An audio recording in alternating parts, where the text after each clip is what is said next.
Hello student, welcome to PCM academy class 9 chemistry में chapter 1 matter in our surrounding. अब यहाँ पर topic है लेटेंट हीट क्या होता है और इसके टाइप हम लोग ने पिछले वीडियो में कवर कर लिया था। ठीक है, लेकिन अगर हम बात करें इस वीडियो में क्या पढ़ेंगे तो आपको अच्छे से पता है लेटेंट हीट दो प्रकार के होते हैं। ठीक है, सबसे पहला लेटेंट हीट ऑफ फ्यूजन, दूसरा लेटेंट हीट ऑफ वेपराइजेशन। ठीक है, तो यहाँ पर हम वही पढ़ेंगे, उसके अंदर का डेफिनेशन क्या होता है सब कुछ समझेंगे। ठीक है, इससे रिलेटेड आपको क्वेश्चन आ सकता है। ठीक, अच्छा, अब थोड़ा सा आप लोगों को डिफिकल्ट होगा 8th क्लास से 9th क्लास में, आपको देख भी रहा होगा अभी तक जो पढ़ते आ रहे होंगे तो उसको देख भी रहा है कि कितना, हाँ इसमें थोड़ा सा टॉपिक थोड़ा लेंथी है। ठीक है, लेकिन अगर आप अभी से समझ कर पढ़ेंगे तो आपको 10th में बोर्ड लेवल में चेंज नहीं होगा, दिक्कत नहीं आएगी। ठीक है, क्योंकि बोर्ड पेपर में जैसा क्वेश्चन आता है मैं बता दे रही हूँ अभी से, ताकि आप लोग अभी से प्रैक्टिस करने लगे। ठीक है, तो बोर्ड पेपर में क्या होता है, आपको क्वेश्चन बताया वो नहीं आता है। ये नहीं कि आपके स्कूल में जो क्वेश्चन लिखाया गया होगा वही क्वेश्चन आएगा, ऐसा कुछ नहीं है। आपको टॉपिक अच्छे से पढ़कर समझकर अच्छे से समझना होगा। ठीक है, अच्छे से पढ़ना होगा। क्यों? क्योंकि आप अगर अभी से प्रैक्टिस करेंगे, कोई भी क्वेश्चन आ जाए, मल्टीपल चॉइस क्वेश्चन आ जाए, वेरी शॉर्ट आ जाए, डेफिनेशन करने को आ जाए, आप हर क्वेश्चन को सॉल्व कर सके ताकि। ठीक है, तो मतलब यहाँ पर सबसे पहले पॉइंट पढ़ेंगे latent heat of fusion.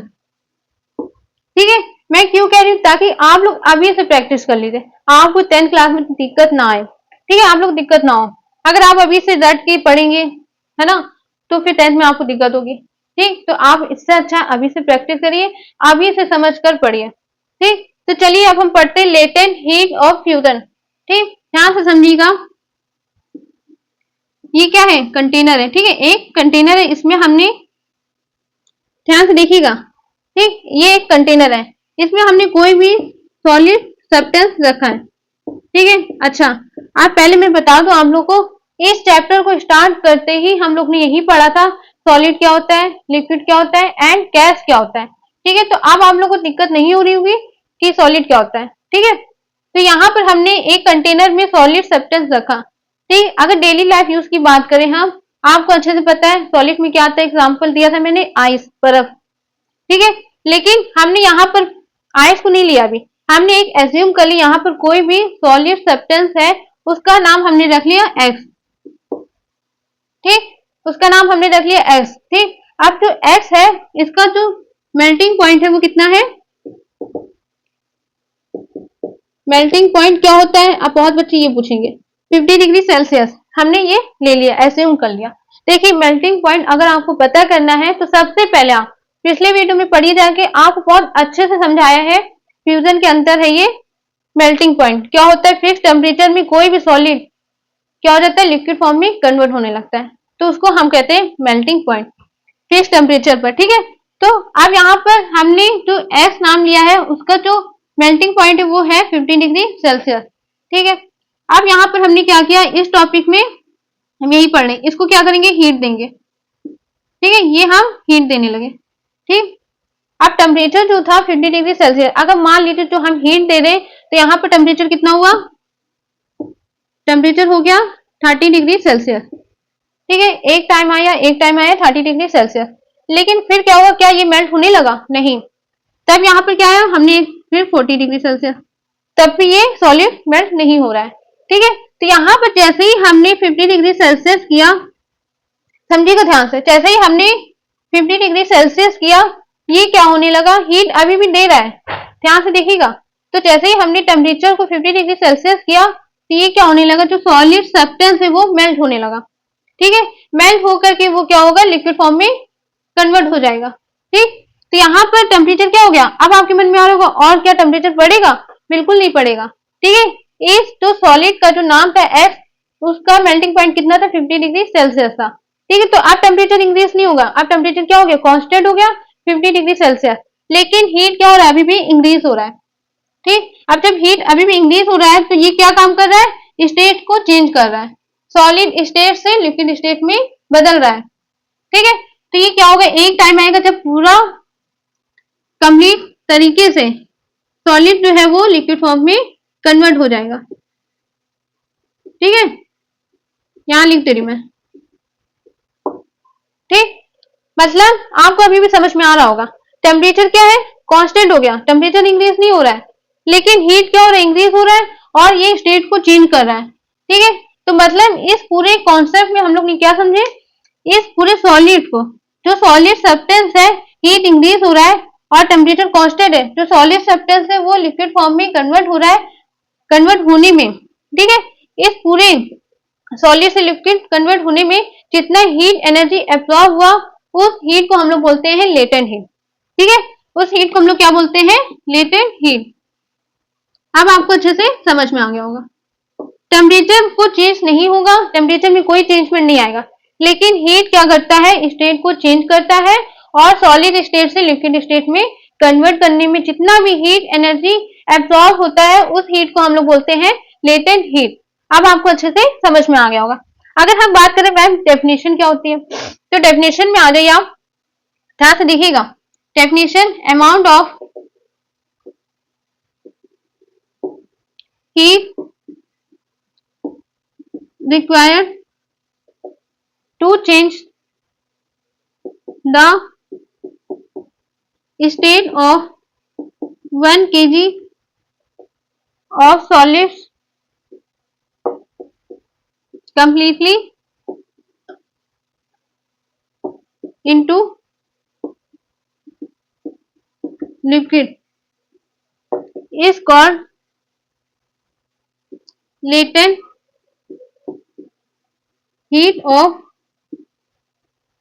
Fusion. ठीक है, अगर डेफिनेशन आ जाए आपको तो ये आप लिखिएगा, बाकी आप अपने मन से भी बना करके लिख सकते हैं। अगर आपको ये अच्छे से समझ में आ गया है तो सबसे अच्छी बात है। ठीक है, अब देखिए क्या लिखा गया है, amount of heat required to change the state of 1 kg of solids completely into liquid is called latent heat of fusion. अब आपको अच्छे से समझ में आ गया होगा मतलब में। ठीक है, अगर मान लीजिए आपको कोई भी 1 kg सॉलिड दे दिया जाए और उसको कंप्लीटली आपने लिक्विड में चेंज कर दिया, ठीक है, टेम्परेचर क्या होगा, कांस्टेंट होगा और जितना उसमें हीट यूज हुआ, टेम्परेचर जितना, सॉरी, हीट जितना एब्सॉर्ब हुआ, उस हीट को हम लोग बोलते हैं, देखो अमाउंट लिखा भी, जितना भी हीट में अमाउंट लगा, अमाउंट ऑफ हीट जितना भी रिक्वायर हुआ, उस हीट को हम लोग बोलते हैं लेटेंट हीट ऑफ फ्यूजन। ठीक है, अच्छा, अगर आप बात करें, सिंपल सा देखिएगा, हम लोग तो ये पढ़ लिए लेटेंट हीट क्या होता है, पिछले वीडियो में मैं बताना भूल गई थी आप लोग को।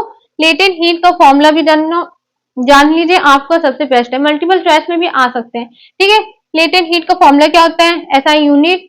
ठीक है, तो सब कुछ आपको मालूम होना चाहिए। तो यहाँ पर मैं बता रही, ध्यान से देखिएगा, latent heat formula Q equal to M L. ठीक है, Q क्या है, हीट है, देखिएगा ध्यान से, हीट, M क्या है, मास है, L क्या है, लेटेंट हीट। ठीक, अब यहां पर SI यूनिट, ठीक, यहां पर ध्यान से देखिएगा, SI unit of latent heat joule पर केजी। अगर एक और आप ऐसे भी लिख सकते हैं, जे पर केजी। ठीक है, अगर आपको यूनिट नहीं याद हुआ, मान लो बहुत बच्चे भूल जाते, इतने सारे यूनिट होते हैं, फोर्स की यूनिट आगे हम पढ़ेंगे। ठीक है, अभी तो 9th क्लास में आप लोग ने फर्स्ट चैप्टर स्टार्ट किया है, तो आगे भी और सारे फॉर्मूला होगा और सारे यूनिट होंगी, तो बहुत बच्चे कंफ्यूज हो जाते हैं किसका यूनिट है। अगर आपको भूल जाते हैं, मल्टीपल चॉइस क्वेश्चन में आ जाता है, तो आप बस फॉर्मूला याद रखिएगा और यूनिट अगर आप भूल जाते तो आप ऐसे निकाल सकते हैं, क्यू और अपॉन में एम। आपको क्यू का पता है, हीट होता है, क्यू क्या है, हीट है, तो हीट की यूनिट क्या होती है, जूल होती है। एनर्जी की यूनिट क्या होती है, जूल होती है। ठीक है, काइनेटिक एनर्जी हो गया, बहुत सारे के एक ही यूनिट होते हैं। ठीक, आप यहाँ पर मास जो है वो उसकी यूनिट क्या होती है, आप लोग छोटे क्लास से पढ़ते आ रहे हैं, किलोग्राम। ठीक है, तो बस यहाँ से भी आप निकाल सकते हैं, जूल पर केजी। ये था लेटेंट ऑफ फ्यूजन, इसको अच्छे से आप लोग पढ़ लीजिएगा, अच्छे से इसको नोट बनाइएगा। अब हम लोग अगले नेक्स्ट वीडियो में पढ़ेंगे लेटेंट हीट ऑफ वेपराइजेशन। अगर आप बात करें एक और सबसे important value multiple choice question में आ सकता है, मैं बता दूं आपको, अगर आपसे कोई पूछ लिया है, सिंपल से यही पूछ सकते हैं, बर्फ का आप बताइए मेल्टिंग पॉइंट क्या होता है। मैंने पिछले वीडियो में भी बताया, मैं फिर से बता दे रही हूँ। आइस की अगर बात करें, मेल्टिंग पॉइंट क्या होती है, ये छोटे छोटे पॉइंट आपको याद होने चाहिए। 0 डिग्री सेल्सियस, ठीक है। अगर लेटेंट हीट की वैल्यू पूछ ली जाए तो क्या होती है, कितना इसमें हीट यूज हुआ, ठीक है, लेटेंट हीट, आइस में कितना लेटेंट हीट, ठीक है, कितना यूज हुआ, कितना वैल्यू है, ठीक। तो क्या लिखेंगे आप, ध्यान से देखिए, 3.34 इंटू 10⁵ जूल पर केजी, ठीक है। ये इंपॉर्टेंट वैल्यू है, आप अच्छे से याद कर लीजिएगा, ठीक है। क्यों, क्योंकि देखिए मल्टीपल चॉइस क्वेश्चन में आ सकते हैं, अगर अभी नहीं आए तो 10th क्लास में आ जाएगा, ठीक है। तो इसको अच्छे से याद कर लीजिएगा, ठीक। अभी के लिए फिलहाल आप लोगों के लिए बहुत है, लेटेंट हीट ऑफ फ्यूजन, इसको अच्छे से समझ करके इसको नोट करिएगा और खूब प्रैक्टिस करिएगा, आपको अच्छे से आएगा, ठीक है। अब हम मिलते हैं अगले नेक्स्ट वीडियो में नेक्स्ट टॉपिक के साथ। टॉपिक क्या रहेगा, लेटेंट हीट ऑफ वेपराइजेशन। अगर आपके मन में कोई भी क्वेश्चन डाउट है, कोई भी क्वेश्चन पूछना है, आप कमेंट बॉक्स में पूछ सकते हैं, ठीक है। अब हम मिलते हैं अगले नेक्स्ट वीडियो में नेक्स्ट टॉपिक के साथ। Thank you.